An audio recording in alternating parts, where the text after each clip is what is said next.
Hello and welcome to another tutorial from Colour with Claire. Today I'll be showing you how to do the rainbow background tutorial as seen on my review of The Colouring Book of Shadows by Amy Cesari. So both myself and Amy had a lot of comments and messages from people asking how to do this beautiful blended rainbow background, and that's what I'm going to be showing you today. So I've coloured this page in Romantic Country, all except for the background obviously, and I've kept the colours quite muted, and I've tried to stay away from the colours that I'm going to be using in the sky, just to obviously make that really stand out. And I'm using Prismacolor pencils today, and I'll just show you which ones I'm using. So we have the Chartreuse PC 989, the Orange PC 918, Canary Yellow PC 916, Spring Green PC 913, Process Red PC 994, Violet PC 932, Scarlet Lake PC 923, True Blue PC 903, Denim Blue PC 1101, Hot Pink PC 993, Parma Violet PC 1008. This is the non-photo blue and it's PC 919, and I've not got much left of it, which is why it's in a pencil holder. And yep, I think that's it. So they are all the colours of Prismacolor that I'm using today. Now you don't have to use Prismacolor if you don't have them. You can use any type of colour pencil, but preferably a really soft one to make those blends lovely and seamless. Now I've got a bit of scrap piece of paper here, and what I've just quickly done is I've swatched out all of the colours that I'm going to be using, and I've sort of put them into blends of what can be blended with one another, because when you're doing this kind of rainbow blend, oftentimes certain greens won't go into certain blues and it ends up looking a bit stuttered and not as seamless as we want. So I've swatched them all out. I've got the red here that obviously goes into the orange. The red also goes into the processed red, which also goes into the pink, which goes into the orange and yellow. The pink also goes into the purple, which goes into dark purple, which goes into dark blue, to light blue, to non-photo blue, to green, and to chartreuse. So we know that whatever colour we put down, we're going to know what to put next to it instantly. So that's just like a quick tool to use. So what I'm going to do is I'm going to start with the rainbow blending so you can see how to begin, and I might speed up the rest of it obviously for time purposes. And yeah, so let's start. So what I'm going to do is start with quite a dark colour, so let's go with our violet. Just make sure that I can keep you in shot here, and we're going to start from a corner. So it might be better actually if I just put a bit of, where are we, a little bit of card behind here so that I'm not ruining my other pages of the book. So we're going to go in quite dark because we do want this to be really vibrant and vivid. So quite a lot of pressure on the edges and on the most saturated parts of the colour, if that makes sense. And then as we come out, we're lightening the pressure until it's just a whisper of colour on the page.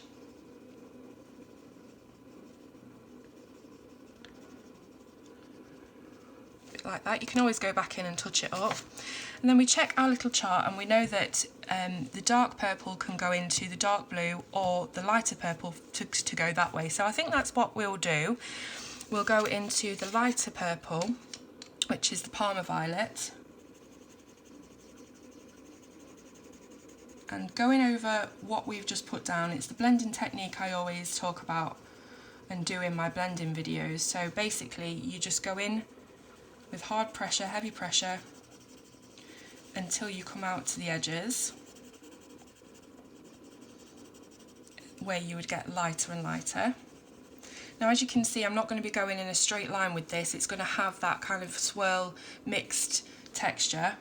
So what you need to do, there's no right or wrong way to do this, is basically just get some random shapes onto the paper, and then it will look really blended and not linear, or, you know, like you've planned it in any certain way or shape. So I've done most of my purple here. We can go back in with the violet if we want to darken this up a little bit, because they do blend amazingly well together, these pencils, and you can just layer them on to deepen that colour. And so when we've got our main shape that we want, we make sure that all the edges have got that really light bit of colour around them to blend into the next colour, which on the chart is going to be the pink. So it's the hot pink, and what we do is we go over that light whisper of colour that we put down, and that makes the base for the blend. So if we just did heavy pressure and then did heavy pressure on the pink, it would just be very linear, and that sort of whisper of colour gives it a bit of a base to blend with. And so we're just working on the edges of the purple that we've put down.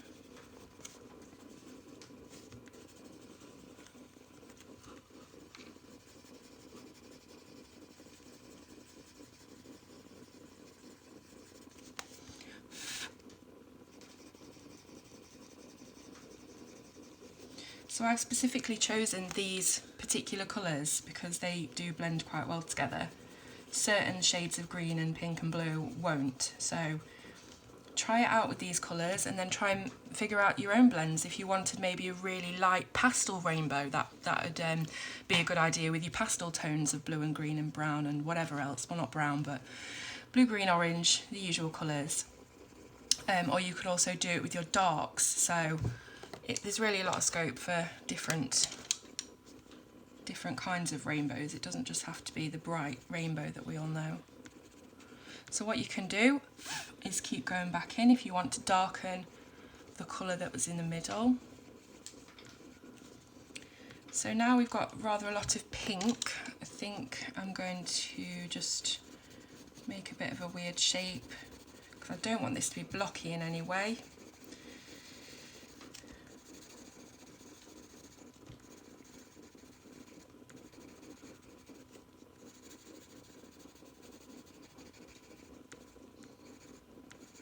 So now we've got this odd shape here, and it's got the base layer of pink all the way around it, a bit like a hazy aura of colour, darker in the middle.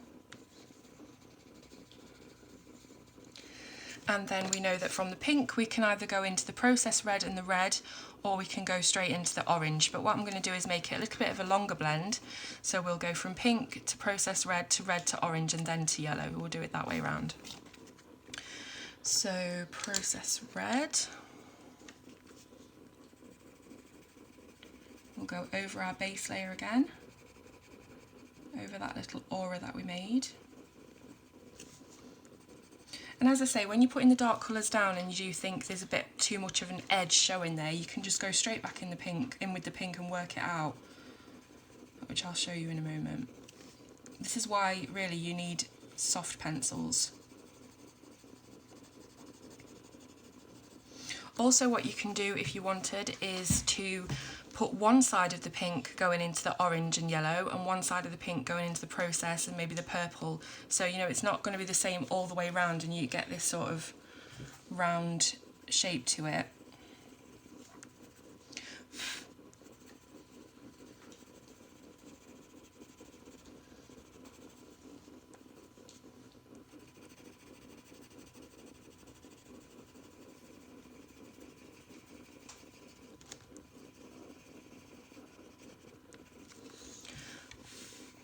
I try and colour in circles or ovals because that is the best way to avoid getting linear strokes. But as I say, these pencils are so soft anyway that you can work out any strokes that appear on the paper.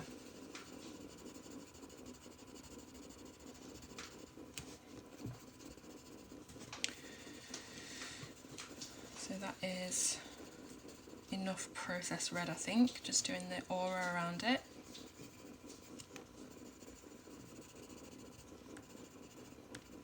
Then we're just going to quickly go back in with our hot pink and work out these edges, make them a little bit more buffed and seamless.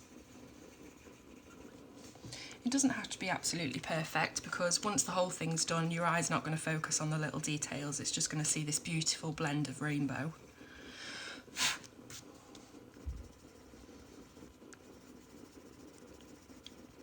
So I also coloured the rest of the picture with Prismacolor pencils as well. And I did that yesterday in preparation for this. And as I say, I wanted to keep the colours quite toned down, because you're going to have this really bright and eye-catching sky, so I didn't want it to all be like vivid and out there.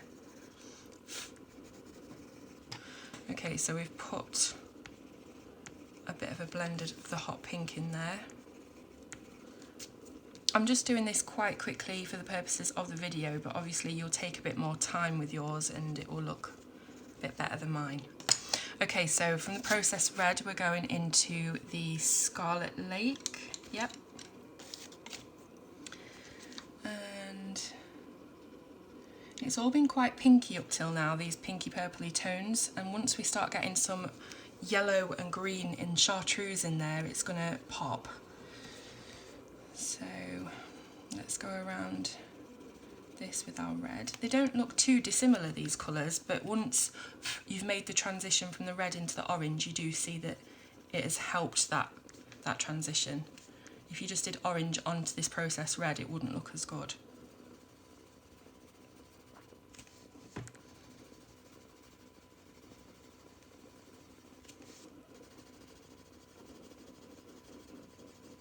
Once I've laid down one of every colour and you've seen the basics of how to do this, I will be speeding this up.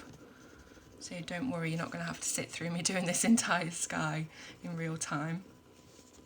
And then I'll come back to you at the end and we'll see what it looks like as a finished piece.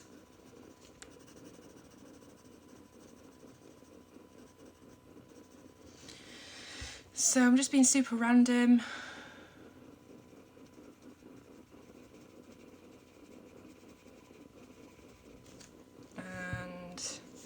Quite squiggly.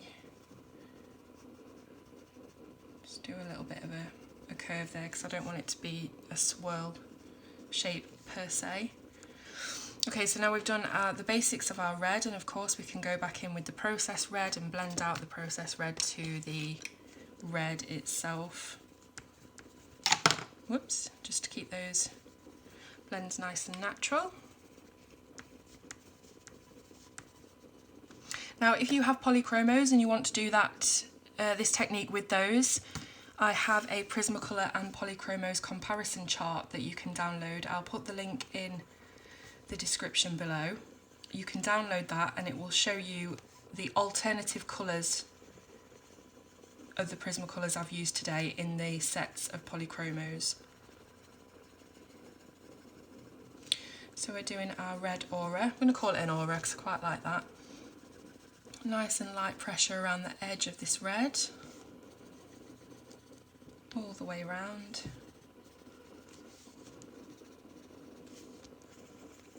Ready for our next colour, which is going to be the orange. So you can start anywhere you want.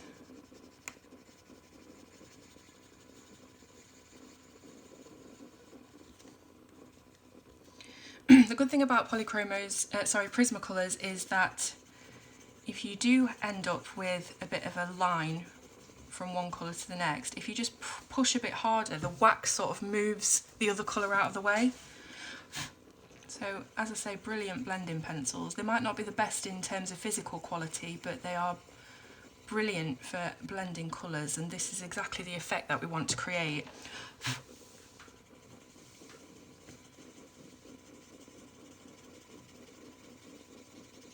So you can go anywhere you want with your colours. You don't have to keep them linear going around the shape that you've previously made.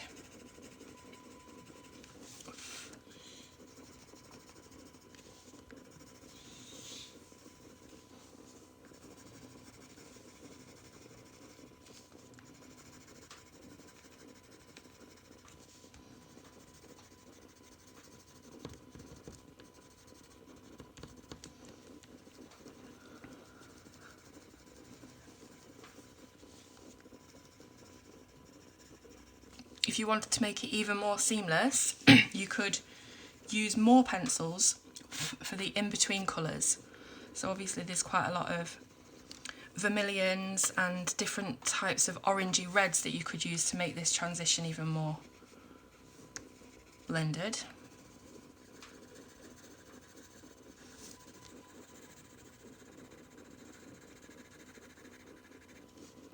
But as I say, you can go back in with your red and just put another light layer on around here.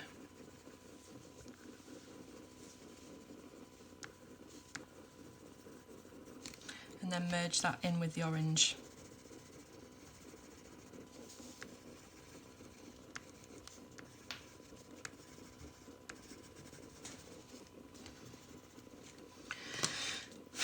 So when we have our orange aura set up, we're going to go straight into yellow. And again, you could probably use a light orange to make that transition even better. But I'm just going to go straight into the yellow. So I'm doing a really light aura that blends into the edge of this orange really well, because this orange and the yellow that I'm using are quite different. So there is going to be a slight bit of a mismatch between the colours, but that's okay.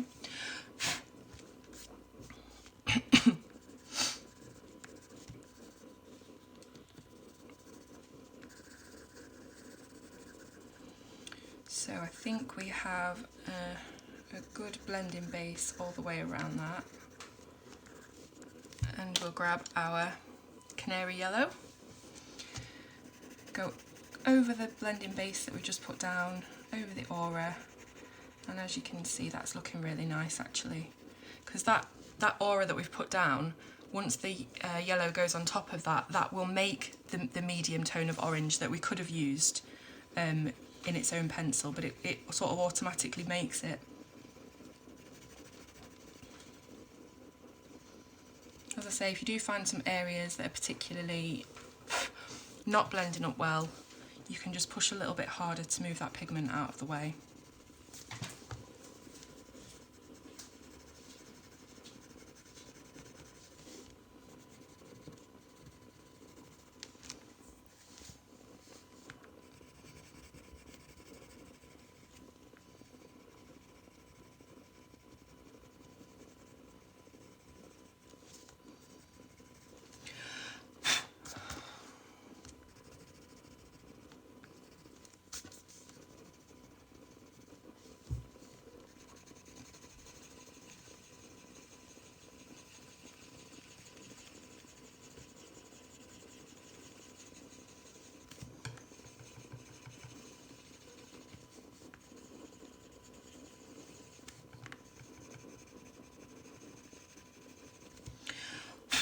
So obviously I'm pressing really hard because you can see a lot of the pigment and the dust is coming off onto the paper.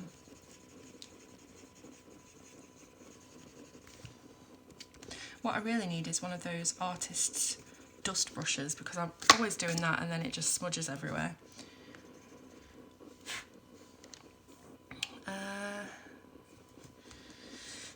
I don't really like how you can see the outline of this red so much.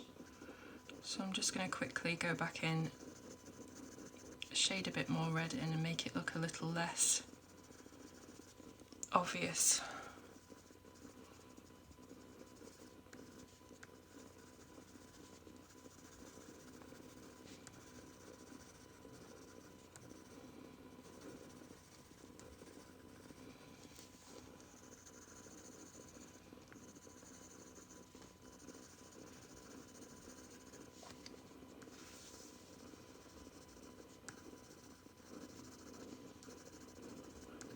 So that's a little bit more blended, and again we can take our orange in there as well. But it is about going backwards and forwards basically until you've got the look that you want.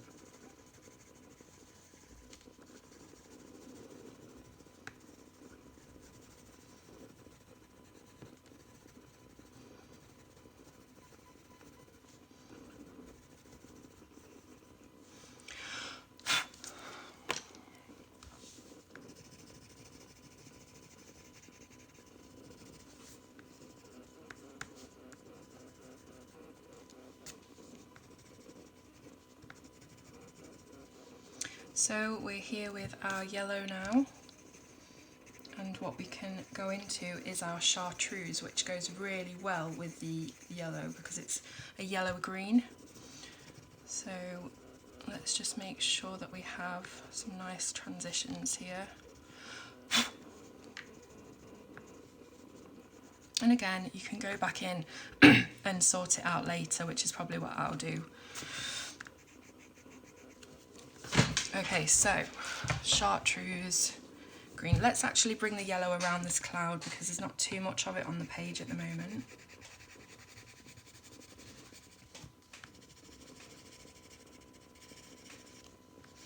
So this is from Romantic Country 1, it's the original book. And I chose this one because I find that it has less detail than the next two books. Now, sorry, as you can see here, I've got some pigment from when I was colouring this on the paper, so this looks really dotty and dirty, and there's not a lot I can do about that, but I'm not too bothered. Yeah, so I chose this one because it's got a lot less detail than the next two Romantic Country books. And I wanted something quite simple because this is quite an elaborate background and we don't want something that's, you know, crazily detailed and intricate because I think it'll just be too much. I also chose it because it's got a nice amount of background. A lot of colouring books seem to want to fill the backgrounds too much, and you have to end up going around loads of little butterflies and loads of little flowers and branches, and it would just be too annoying. So I thought this was not too detailed to have to get round with the pencils.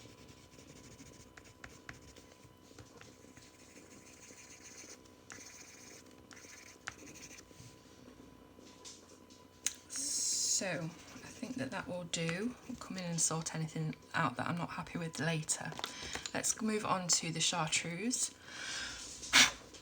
and we will blend this nicely into our canary yellow.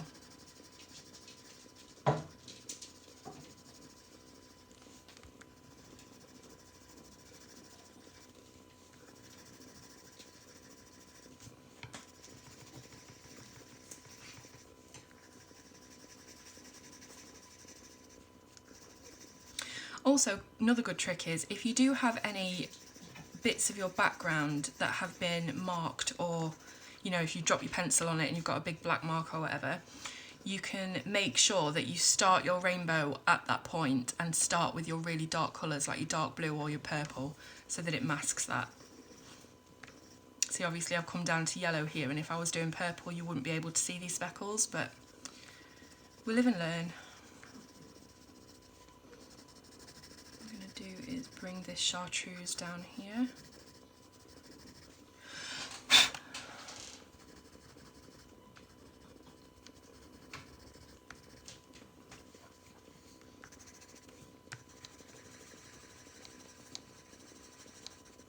colouring at quite an odd angle here to make sure that you can see what I'm doing, which doesn't help.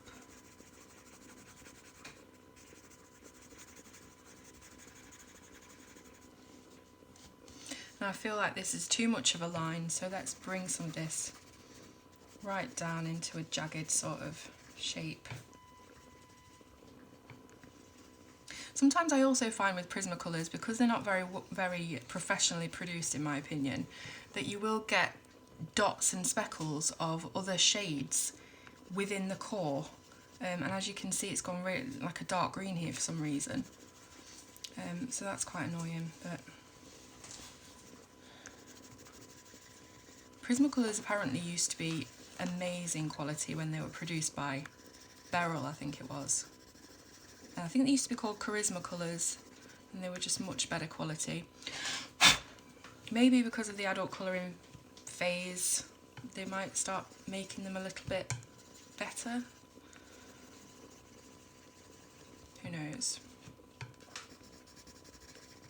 So once we have our chartreuse auraed up,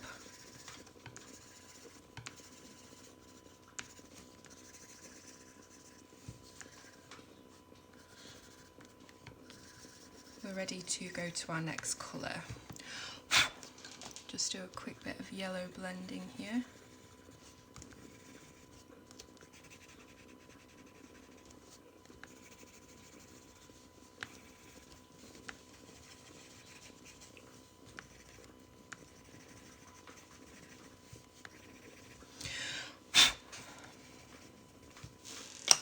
And our next colour is going to be the darker green.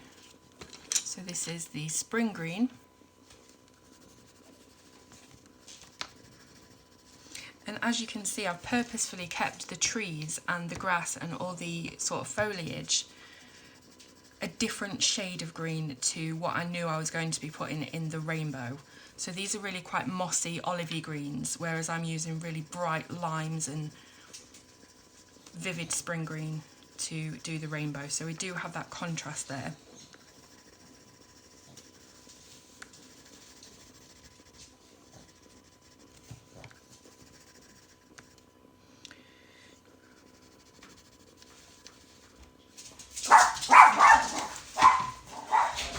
Postman's arrived.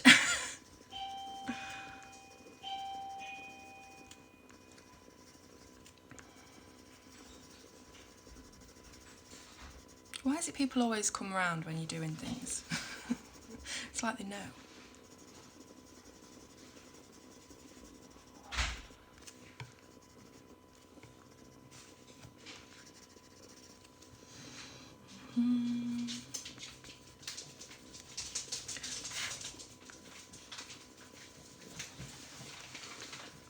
So I'm just buffing this green into the chartreuse. And they blend really well together anyway, so it's quite easy. Let's put a bit of it around this cloud as well.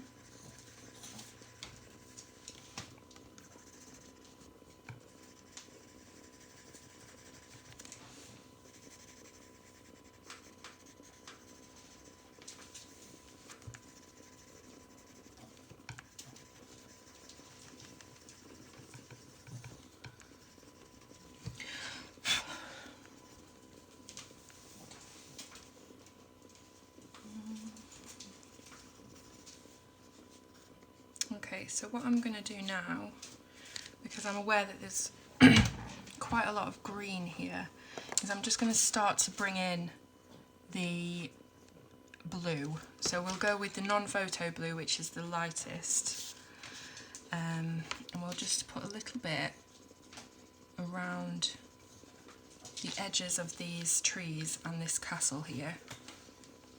So we're going over the top of this spring green that we've just put down.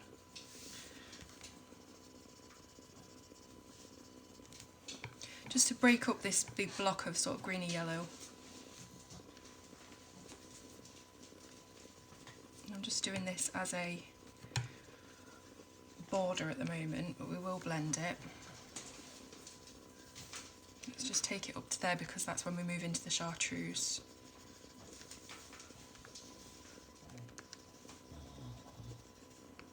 And we'll bring it down here.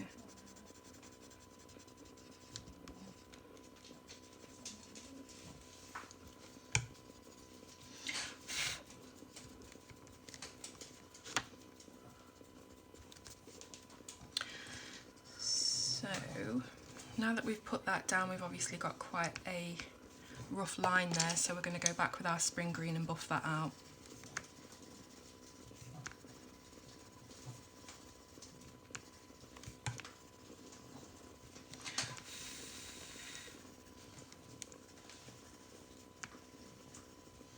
So you could do this with a really light hand all over and then use a blending pencil if you wanted to create the burnished look, or even a white pencil, but that would take away some of the vividness of the colours, because obviously the white will bleach out the colours a bit. So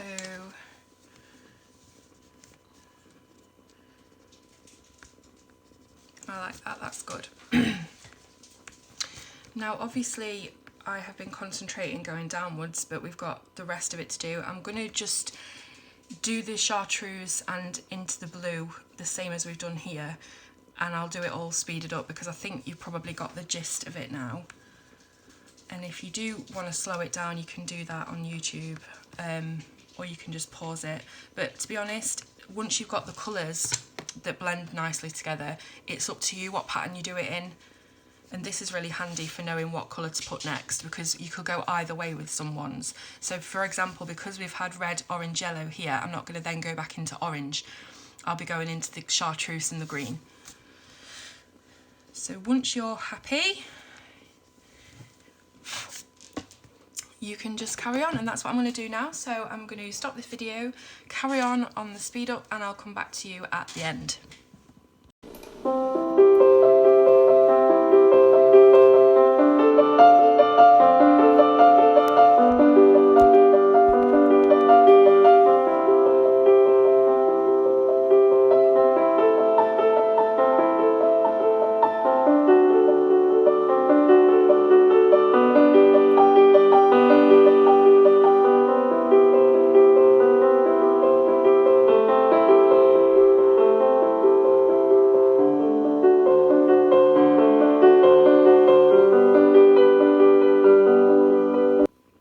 And there we have it, our beautiful rainbow sky.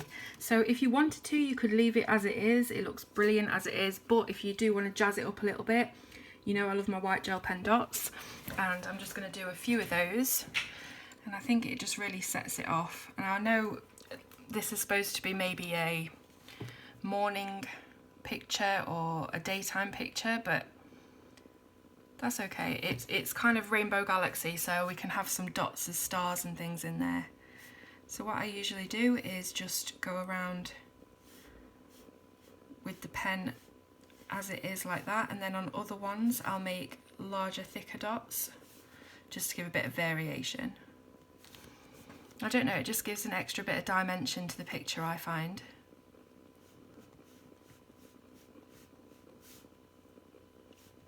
So I really hope you've enjoyed doing this rainbow sky background tutorial.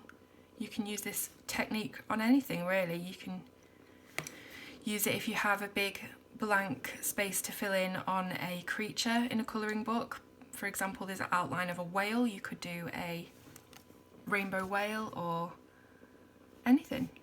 I'd love to see what you guys come up with and how you use this technique, and if you want to show me your stuff, please come onto my Facebook page and show me. I absolutely love seeing everybody's finished work, whether it's from one of my tutorials or not.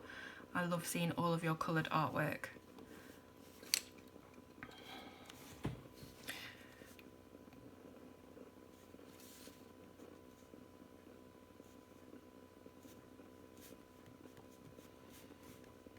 So I don't know if you saw on the speed up bit there that I did, but the pink carried some of the purple pigment over here and made like lines, so I had to drag the purple up and out of here.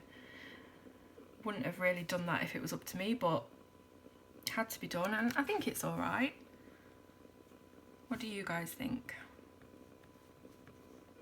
So don't forget that all the links to the Prismacolor Polychromo comparison chart are going to be in the description if you need that. If you've got any other questions or anything, or want to know any specifics, just comment below and I'll get back to you.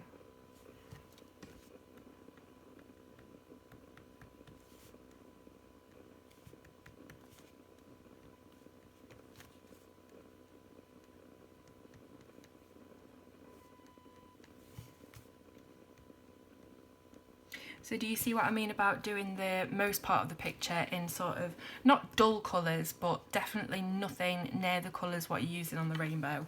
So obviously we want that contrast there.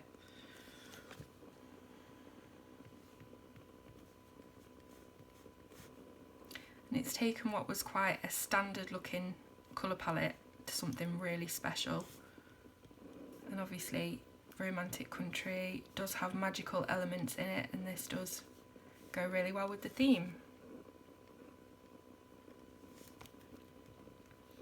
It'd also be really good used in books like Magical Jungle by Johanna Basford, because there's lots of different pictures in there that would really benefit from this sort of fantasy sky.